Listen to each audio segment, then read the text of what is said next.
saw the man laughing while he was running after us.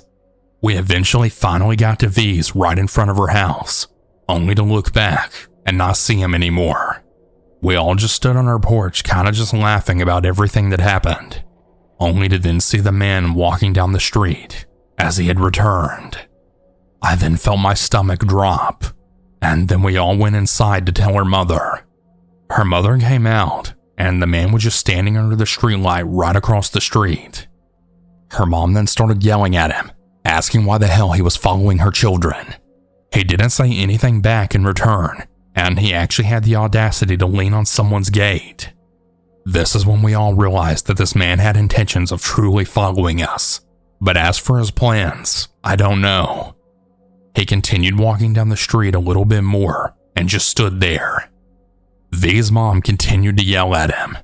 At this point, V ran inside, and she also got her stepdad to come out. Once her stepdad came outside, he then instantly walked down the street, all while me and V then yelled at him.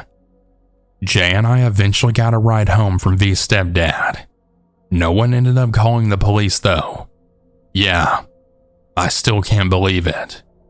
We eventually got on FaceTime together, just talking about everything that happened, and we were all still very much in shock. V's mom made a Facebook post about it, but nothing else really happened. I still to this day think it's so fucked up that no one suggested calling the police, but I'm just glad none of us got hurt.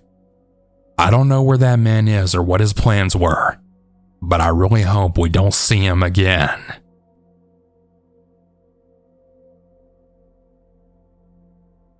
My mother was the type of person who really depended on no one.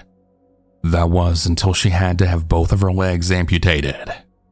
She lived on Social Security, and she was not a rich woman.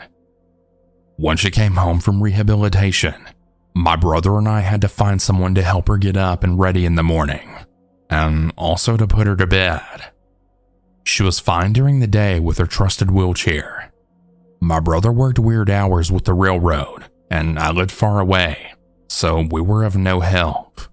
Luckily, she had a neighbor who was a caregiver and had offered her services for $15 an hour.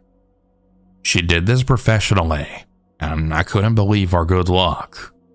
I would call my mother daily to check up on her, and she seemed to be just fine.